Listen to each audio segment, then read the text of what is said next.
Leadership का rule है, strength हो या ना हो, दिखनी चाहिए, लगनी चाहिए, क्योंकि इसी तरीके से आप स्थिरता बनाकर रख सकते हैं।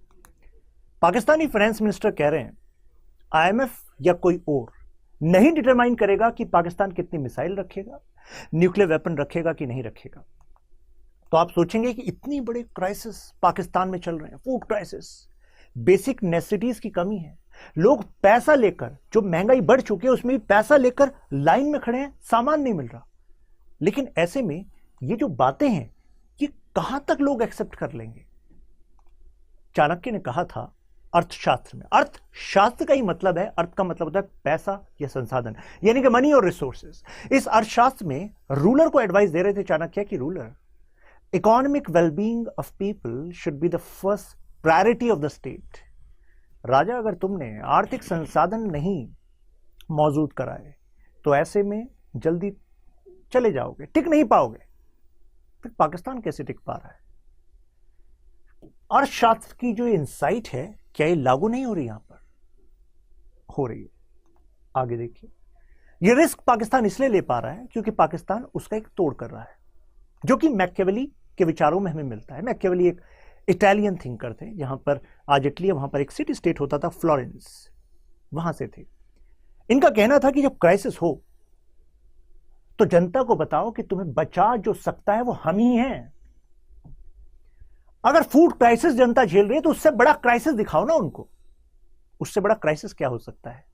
Insecurity from outside and security issues from inside, यानी कि अंदर से टेररिस्ट ग्रुप्स और बाहर से भारत खतरा है। तो जनता तुम्हें कौन बचाएगा? आर्मी आईएसआई बचाएगी। तो ऐसे में आर्मी और आईएसआई के लिए अगर हम डिफेंस एक्सपेंडिचर को बढ़ा दें तो कुछ दिक्कत है क्या? तो जनता कहेगी यार ये तो फंस गए, बात तो ठीक कह रहे हैं। तो ऐसे में पाकिस्तान की जो पॉलिसी है, उसको, सरकार की जो नीति है, उसको लेजिटिमेसी मिल जाएगी कि नहीं मिल जाएगी, वैधता मिल जाएगी कि नहीं मिल जाएगी। तो यहां पर ये व्यूज हमें अप्लाई होते हुए दिख रहे हैं। मैकियावेली ने कहा कि देखो, प्यार और डर दोनों का कॉम्बिनेशन शासन में जरूरी है। केवल प्यार से जनता नहीं चला सकते, आप जनता को कंट्रोल नहीं कर सकते, क्योंकि प्यार लोग अपनी मर्जी से करते हैं, डरते आपकी मर्जी से। तो डर जरूरी है। डर से लोग सब्जुगेट होंगे आपके सामने, कहेंगे अरे आप ही तुम्हें बचाने वाले। डर किसका? पाकिस्तान कहेगा बलूचिस्तान में देखो भारत का रोल है, पाश्तूनिस्तान का जो सपना है उसमें भारत का रोल है। तो इसके लिए अगर पाकिस्तान को बचाकर रखना है तो हथियार जरूरी है। काफी सारे लॉजिक आपको ठीक लग रहे होंगे कुछ लोगों को, अरे यार लॉजिक तो ठीक है, हर एक लॉजिक की तह तक जाएंगे। इस वीडियो में हम पाकिस्तान की पॉलिसी, उसके पीछे के लॉजिक, फिर उस पे और कमेंट्री क्या चल रहा है, और उसके बाद क्या क्या रीजंस हैं जिससे हम पाकिस्तान में इन प्रॉब्लम्स को कंटिन्यू होता हुआ देखते हैं, फिर लास्ट में सॉल्यूशन। इस तरीके से हम फ्रेम करे हुए हैं। तो वो कह रहे हैं कि डर बनाकर रखना चाहिए, क्योंकि अगर आप वेलफेयर पर खर्च करते रहे तो जनता ज्यादा समय तक याद नहीं रखती, चुनाव से ठीक 1 साल पहले याद रखती है। तो इस तरीके से पॉलिटिक्स और आर्मी की कॉम्बिनेशन को मैनेज करके चलना होगा। पाकिस्तान ने फोकस किया है डिफेंस पे, डिफेंस बजट पे, और हालात कुछ ऐसे हैं कि एशिया में 2nd पोजीशन है। आप कहेंगे तो तारीफ वाली बात लग रही है, अरे वर्स्ट इन्फ्लेशन की बात कर रहे हैं, श्रीलंका ही है बस इनसे आगे। और ओनियन के प्राइस 500% बढ़ गए। ओनियन तो केवल एक एग्जाम्पल है, अनियन एग्जाम्पल, इसके अलावा वीट, पल्सेस 50% से ज्यादा प्राइस बढ़ गए, डीजल पेट्रोल 61% से ज्यादा प्राइस बढ़ गए। और यहां पर जो लोग आप देख रहे हैं, ये मत समझिएगा कि ये लोग कोई फ्री का राशन लेने के लिए लाइन में लगे हुए हैं। इनके हाथ में आपको कुछ नोट दिख रहे होंगे, ये देखिए, ये पाकिस्तानी करेंसी लेके लाइन में लगे हुए हैं, ये खरीदना चाह रहे हैं, इनको तब भी सामान नहीं मिल पा रहा। हालात कुछ ऐसे हैं, लेकिन मिसाइल और वेपन वो जरूरी है। डिफेंस बजट बढ़ता जा रहा है और इकोनॉमी डिक्लाइन पर है। डिफेंस बजट बढ़ता जा रहा है, खर्चा ज्यादा हो रहा है, तो आप कहेंगे जादू हो कैसे रहा है? आज हम इसी जादू की तह तक जाएंगे।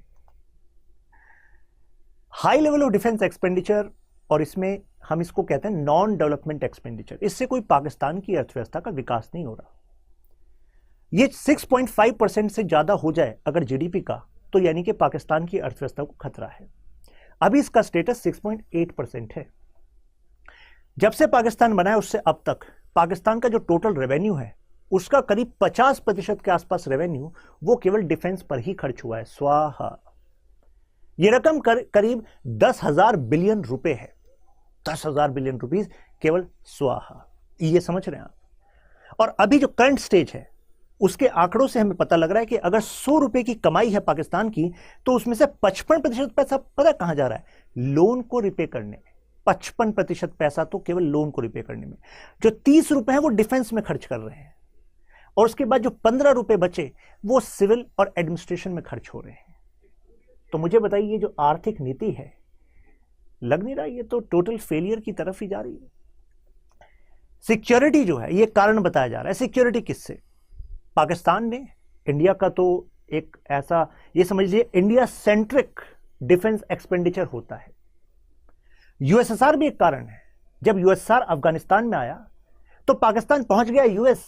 अरे यूएसएसआर आ चुका है अफगानिस्तान में, अगला नंबर पाकिस्तान का ही है। पाकिस्तान के थ्रू फिर वो क्रॉस करके warm waters in Indian ocean वहां तक जाएगा, पूरे एरिया पर पकड़ बना ले जाएगा। तो हमें चाहिए मॉडर्नाइजेशन ऑफ आवर वेपन्स। हमें पैसा दीजिए, हमें हथियार दीजिए। तो आपको क्या लग रहा है यूएस ने केवल एड दी? क्या फ्री में वेपन दिए? नहीं।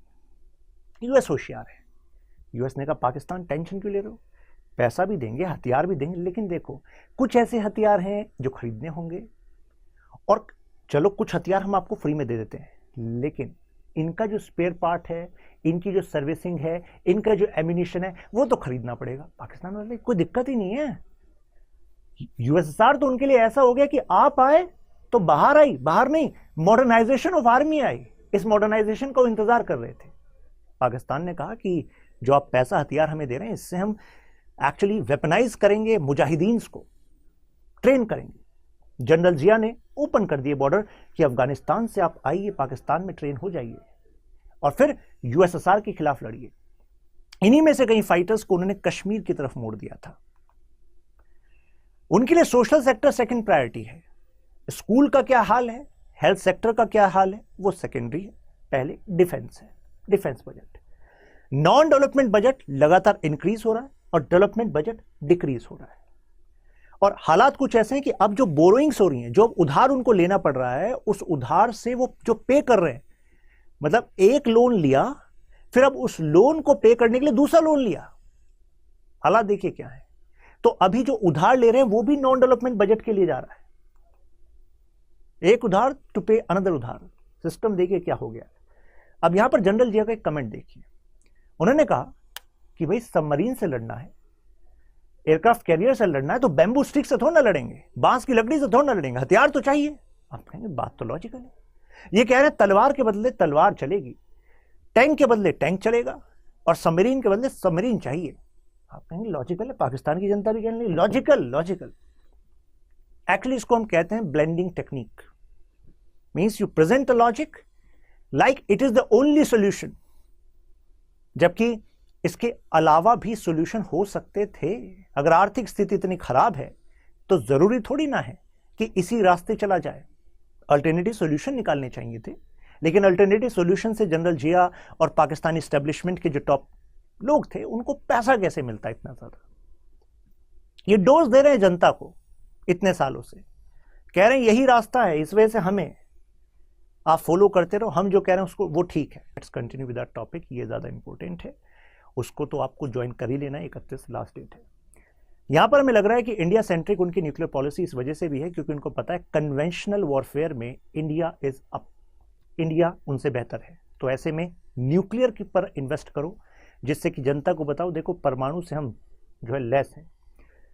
और डोमेस्टिक कारण है उनके जिस वजह से ये क्राइसिस में है। पहला कारण पॉलिटिकल इनस्टेबिलिटी। अभी तक कितने शासन ऐसे हुए जिन्होंने अपना पूरा कार्यकाल कर लिया हो। अगर कार्यकाल ही पूरा नहीं हो पा रहा तो मुझे बताइए कोई नीति, कोई पॉलिसी लॉन्ग टर्म कोई इफेक्ट दिखा सकती है क्या? नहीं दिखा सकती। फ्रेगमेंटेड सोसाइटी, सोसाइटी आपस में बटी हुई है। अगर सोसाइटी आपस में बटी होती है तो वो देश मजबूत हो सकता है क्या? नहीं। तो यानी कि अंदर के क्राइसिस हैं ये। फेडरल डिस्पैरिटी, अगर पाकिस्तान के आर्मी और पॉलिटिकल एस्टेब्लिशमेंट में देखेंगे तो पंजाब प्रोविंस के ज्यादा लीडर आपको मिलेंगे।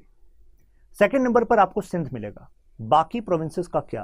तो बाकी प्रोविंसेस को लगता है कि उनके साथ ज्यादती हो रही है। जैसे खैबर पख्तूनवा रीजन, उनका कहना है हमारे यहां से कॉटन, हमारे यहां से टोबैको रॉ मटेरियल लिया जाता है, लेकिन इंडस्ट्री यहां नहीं लगाई जाती। इंडस्ट्री पंजाब में है, सिंध में है, वहां पर नौकरियां मिल रही हैं, वहां पर ही इन्वेस्टमेंट हो रहा है, हमें क्या। तो यानी कि जो डिस्पैरिटी है ये भी एक बड़ा कारण है। अगर पॉलिटिकली कॉन्शियस होंगे लोग, डेवलपमेंट होगा, पॉलिटिकल कॉन्शियस होंगे तो सही सवाल करेंगे तो दबाव एस्टेब्लिशमेंट पर बढ़ेगा। क्वालिटी लीडरशिप की कमी है। कई लीडर्स आए बट सपना दिखाया, पूरा नहीं किया। आप YouTube पर अगर सर्च करेंगे ना कि बनेगा नया पाकिस्तान, तो ऐसा एक आपको गाना मिल जाएगा। एक्चुअली इमरान खान जी ने, मतलब जैसे भारत में अन्ना हजारे की एक मूवमेंट थी, याद होगा आपको, इंडिया अगेंस्ट करप्शन, अन्ना नहीं है आंधी है, देश का दूसरा गांधी है, काफी पॉपुलर हुई थी, राइट। तो ऐसा ही एक मूवमेंट जो है इमरान खान जी ने भी चलाया हुआ था कि पाकिस्तान में करप्शन बहुत हो गया है, अब बनेगा नया पाकिस्तान। कोई अगर पाकिस्तान से भी नहीं है, अगर वो उस सॉन्ग को सुन ले जो इनकी पार्टी का उस मूवमेंट का सॉन्ग था, उसके एक बार को रोंगटे खड़े हो जाएंगे। उसको लगेगा बनेगा नया पाकिस्तान, फिर लगेगा यार मैं तो पाकिस्तान से हूं ही नहीं। मतलब इसको हम कहते हैं creating mass culture using music and this mass media. सपने दिखाओ और फिर उसके बाद वापस चले जाओ। ऑथोरिटेरियन रेजिम में अगर डेमोक्रेसी होती तो लेजिस्लेचर और एग्जीक्यूटिव में सवाल उठते, जवाबदेही बनती। लेकिन अगर लीडरशिप में मेजर होल्ड ही मिलिट्री एडमिनिस्ट्रेटर्स का रहा है तो जाहिर सी बात है कौन क्वेश्चन करेगा मिलिट्री के इस खर्चे को। दूसरा देखिए, बिगेस्ट डिपार्टमेंट है, अगर इतना बड़ा महकमा है तो भाई खर्चा तो होगा। ये वाली बात है कि देखो भाई बकरी पालना है, शेर पालना है, शेर पालना है तो खर्चा तो होगा, राइट। लेकिन ये तो देख लीजिए, ये शेर वाकई आपके लिए काम कर रहा है कि नहीं कर रहा है। अगर किसी दूसरी तरीके से काम चल सकता है तो काम चलाओ, राइट। एमओडी और MOF, ministry of defence and ministry of finance, दो मेजर रोल अदा करते हैं जब डिफेंस एक्सपेंडिचर की बात आती है। एमओडी में ज्यादातर अधिकारी या तो मिलिट्री से हैं या रिटायर्ड मिलिट्री से हैं, तो जाहिर सी बात है यहां तो आर्मी को जिस हिसाब से बजट चाहिए उस हिसाब से वो खर्चा मांग सकते हैं। लेकिन बात आती है एमओएफ से, मिनिस्ट्री ऑफ फाइनेंस अप्रूवल करेगी, लेकिन मिनिस्ट्री ऑफ फाइनेंस की मिनिस्ट्री ऑफ डिफेंस के सामने नहीं चलती। तो एक तरीके से आर्मी जो चाहती है उस पर ना नहीं कर सकती मिनिस्ट्री ऑफ फाइनेंस, ज्यादा से ज्यादा कुछ डिले कर सकती है। तो एक तरीके से जो सिविलियन ब्यूरोक्रेसी है वो भी अंदर है किसके, आर्मी के ही।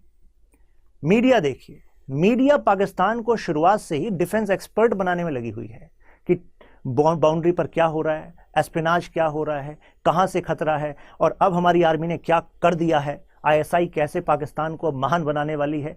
लेकिन जो अदर मुद्दे हैं, एजुकेशन है, हेल्थ है, क्राइसिस है, वो कहां इतने काम की बातें हैं।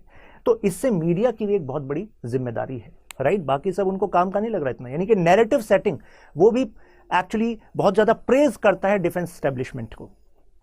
तो कंक्लूजन के तौर पर हम कह सकते हैं कि पाकिस्तान को अगर सही होना है तो ऐसे में सबसे पहले तो सिविल सोसाइटी को मजबूत होना पड़ेगा, यानी कि media, education, activist, they should actually become strong. Gradually Pakistan को डेमोक्रेसी की तरफ जाना पड़ेगा, इंटेलिजेंट डेमोक्रेसी की तरफ जाना पड़ेगा, अवेयर डेमोक्रेसी की तरफ जाना पड़ेगा। उसके बाद ग्रेजुअली ये जो प्रॉब्लम्स हैं, वो कहते हैं कि India is the security threat, तो यहाँ पे एक कम्युनिकेशन थियरी है इंटरनेशनल रिलेशंस की, वो कहती है कि ज्यादातर जो क्राइसिस है इंटरनेशनल पॉलिटिक्स में, दीज आर मिसकैलकुलेशंस, मिस इंटरप्रिटेशंस। इनको सुलझाया जा सकता है बाय राइट कम्युनिकेशन स्ट्रेटजी। कई बार अगर कम्युनिकेशन नहीं हो रहा है तो उसका एक बड़ा कारण है कि कुछ वेस्टेड इंटरेस्ट हैं जिनको फायदा है क्राइसिस के बने रहने से। तो यानी कि they need to use this communication strategy and they need to bridge the gaps. ये क्वेश्चन आपके लिए है, इसका आंसर आपको शो ही हो गया पहले ही। चलिए क्या